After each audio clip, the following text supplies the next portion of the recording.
縄文時代の人たちは食べ物をみんなで分け合うように、子供も村全体の宝物として共有した。だから父親が誰かなんて重要じゃなかった。こうした話をあなたはどこまで信じられるでしょうか？縄文時代が争いのない平和な社会だった。それは本当にただ自然が豊かだったからなのでしょうか？実はそこには生き残るために始まった戦略、現代にまで引き継がれる村社会の基盤がありました。太古の昔、東南アジアに存在した広大な陸地、スンダランドを起点に、海洋民の視点から日本文化の始まりについて考えるシリーズ。今回は縄文時代の婚姻についてのお話です。これがマグロやカツオ漁の季節と切っても切れない関係にあったという意外な実情を見ていきます。縄文人の暮らしというと、森の中で木の実を拾って小動物を取ってのんびり暮らしていた。そんなイメージが強いかもしれません。ですが、それだけで何千年も安定した生活を続けることは正直かなり難しい。木の実も山での狩りも川や海辺での漁も取れる年もあれば取れない年もあり、人口が増えれば足りなくなる。天候一つで全てが変わってしまいます。そこで重要だったのが、黒潮に乗って毎年ほぼ確実に北上してくるカツオやマグロの沖合漁でした。一度の漁で得られる量が桁違い。しかも乾物や燻製にすれば長期保存ができる。これはただの食料ではありません。他の土地でしか手に入らない翡翠や黒曜石、貝の装飾品と交換するための、いわば通貨のような役割も果たしていました。なんで縄文時代の村の人たちにとって生活必需品でもないそんな宝物が大切な意味を持っていたのかということについて探っていきたいのですが、その前に、そのマグロやカツオの漁がどんなに危険な仕事だったのかっていうことを押さえておいてください。毎年北上してくる魚の群れは、1年のうちほんの限られた期間だけに現れる、いわば期間限定の宝の山のようなもの。逃せば次は1年後。その短いチャンスに全てをかけなければならない。でもそれだけに村一番の精鋭を揃えた集団で挑む命がけの仕事でした。そもそも縄文時代の小さな船で黒潮に近づくだけでも危険なのに、その状態で数十キロ、時には100キロを超える大きな魚を囲い込んで森を突き刺し、弱るのを待って船に引き上げる。一つ間違えば船ごと引きずられたり、海に投げ出されたりする危険と隣り合わせ。どんな達人でも一度沖に出れば必ず陸に戻れる保証はありません。それでも沖合漁は縄文時代を通して何千年にもわたって続いてきました。村ぐるみで取り込まれたこの営みは、やがて日本神話の世界観や安全や大量を祈ることをテーマとする日本の祭りの原型にもつながっていったと考えられています。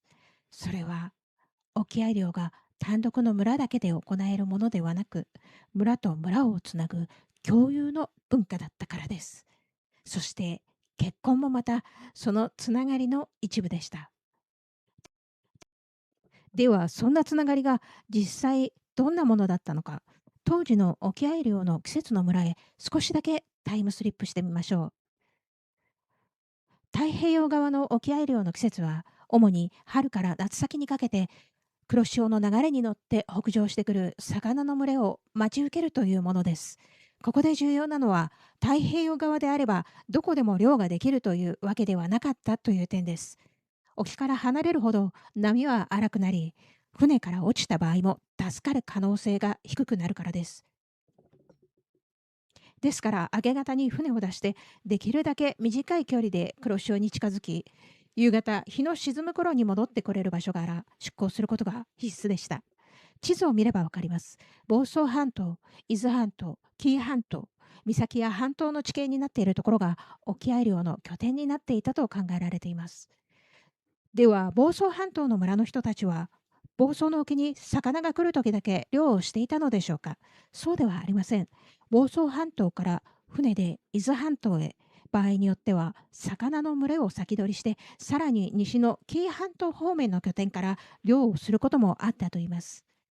逆に秋から冬にかけては寒流に乗ってくるサバやマスを狙って東北沿岸にまで向かうこともあったと考えられています。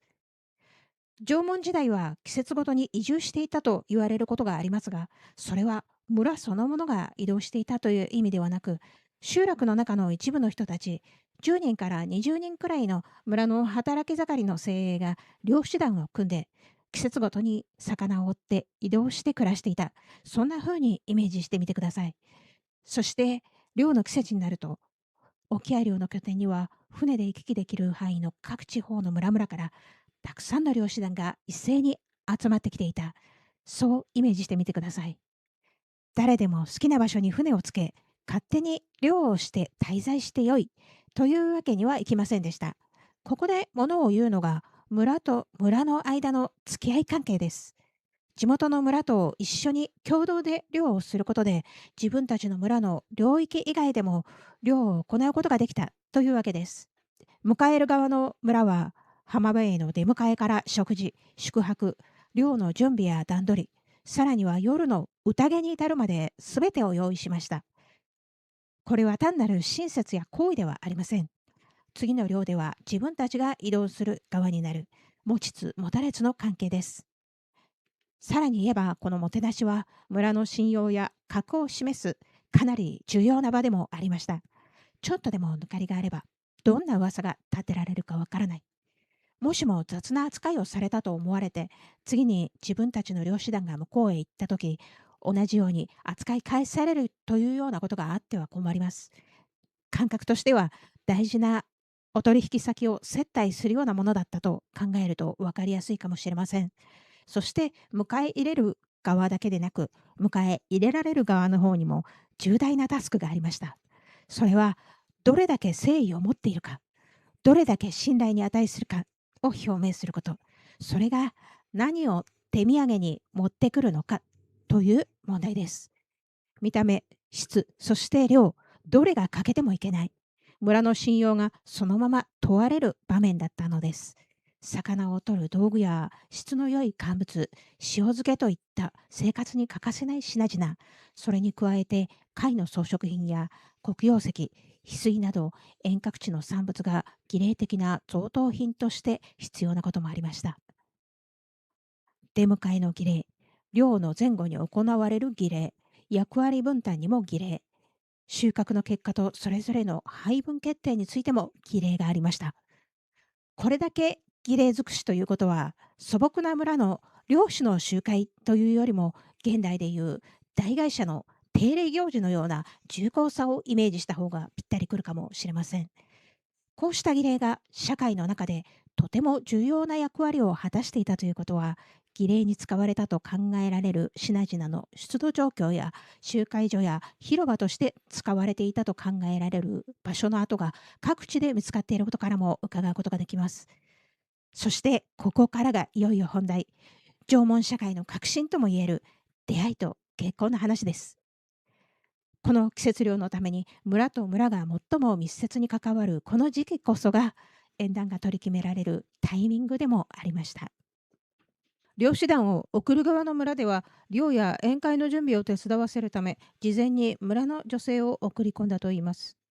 世話をかけるからこちらも人手を出す。そうした気配りを示すことも、村と村との関係を確認する重要なプロセスの一つでした。そしてその中には年頃の娘が含まれていました。一日の作業を終えれば、夜は火を囲み、歌や踊りが始まる。そして運命の出会い。そんな光景が思い浮かぶかもしれません。ですが、この時代の婚姻は現代的な恋愛結婚とは明らかに別物です。誰と誰を結びつけるのか、それは村の長老と親方たちの間の話し合いで決められることでした。当然対象になるのは、やはりふさわしい家系の者同士。血縁や育った環境を通じて技術や能力が受け継がれると期待してしまうのは、いつの時代にも共通の感覚です。とりわけ村一番の漁の達人の子供同士の結婚なんかは関心が集まったことでしょう。しかし、重視されたのは家計だけではありません。宴の準備を手伝う姿、共同作業の中での立ち振る舞い、年長者への態度や周囲との協調性、そうした人柄も含めて、村に迎え入れるのにふさわしいかどうかが慎重に判断されていたのです。お嫁に行けない、もらい手がないといった昔からの結婚にまつわる言葉も、こういう古い習慣の名残と考えることができるかもしれません。同じ村の者同士ではなく、他の村の人と結婚することを外婚と言いますが、縄文時代はこれが基本だったと考えられています。村と村の付き合いは決して1対1ではありません。それぞれの村が複数の村とネットワークを結び、婚姻を通じて人間関係を広げていく。そうすることで争いを避け、いざという時には助け合う。そのつながりの広さそのものが村の力であり、存在感だったのです。この感覚は海洋民ヌサンタオの伝統ともかなり重なって見えてきます。また、縄文時代は母方に財産が受け継がれていた社会だったとも言われています。男性が常に命がけの仕事を担っていた実情を考えると、これはとても合理的な仕組みです。もし夫に何かあっても、女性たちの立場や財産は守られ、子供も安心して育てられる。かつてスンダランドが存在していた東南アジアの海洋民も母系社会と外婚が基本だったと考えられています。個人同士の誓いや契約が重視されるキリスト教やイスラム教の結婚と違って、日本古来の結婚では宴がメインです。それは結婚が2人だけの問題ではなく、共同体同士の結びつきだという考え方が根付いていたからなのでしょう。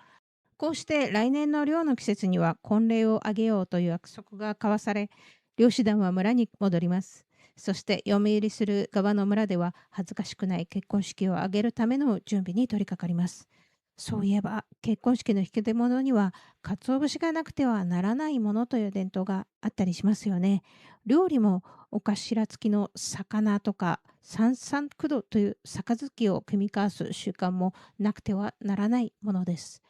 こういう慣習の中には、後の時代に加えられたものも多いと言いますが、基本的に量子的な要素が多いのは、沖合量的お付き合いの伝統の名残なのだと思ってみると、縄文時代がぐっと身近に感じられてきますよね。さて、ここで最初の問いに戻ります。子供の父親が誰だかあまり気にしなかったというのは、ここまで見てきた沖合漁を中心とした社会の仕組みを踏まえると、実はその反対で、誰の子供かということは、むちゃくちゃ重要なことだったんじゃないかという気がしてきます。西洋的な思想では、長い間、国家を持たない社会は未開であり、未開な社会は動物に近い存在という見方がされてきました。もしかすると、そこから夫を共有するような無秩序な社会だったんではないかという想像が生まれたのかもしれません。でも実際は国や法律で守られているからこそ、無秩序な行いが許容されている。それが現代社会の真実なのではないのでしょうか。こういう無秩序な行為に心が痛み、嫌気がさすとき、私たちは縄文時代の平和な暮らしに思いを馳せたくなるのではないでしょうか。皆さんはいかがですか？縄文時代って気楽で楽しそうっていうイメージですが、でも実際はそう単純でもなかったみたいですね。もらったらもらいっぱなしではいられない。もらった分だけ必ず返さなければならない。みんなが参加する行事に参加しないと仲間外れになってしまう。正直結構大変ですよね。田舎や地方社会には今でもどこか似た空気が残っているかもしれません。都会の方が気楽でいい。そう思う人にとっては縄文時代は少し息苦しい社会かもしれません。というわけで今回は縄文時代の結婚事情を沖合寮ネットワークという視点から見てきました。次回はこの縄文から弥生時代への移り変わりを沖合寮社会の衰退という視点からたどっていきたいと思います。このチャンネルではスンダランドという視点から文明や文化を見直し、これまでとは違う角度の発見をお届けしています。もしこの考え方に少しでも面白さを感じていただけたら、チャンネル登録や高評価、そしてコメントで応援していただけるととても励みになります。最後までお付き合いいただいてありがとうございました。また次回の動画でお会いしましょう。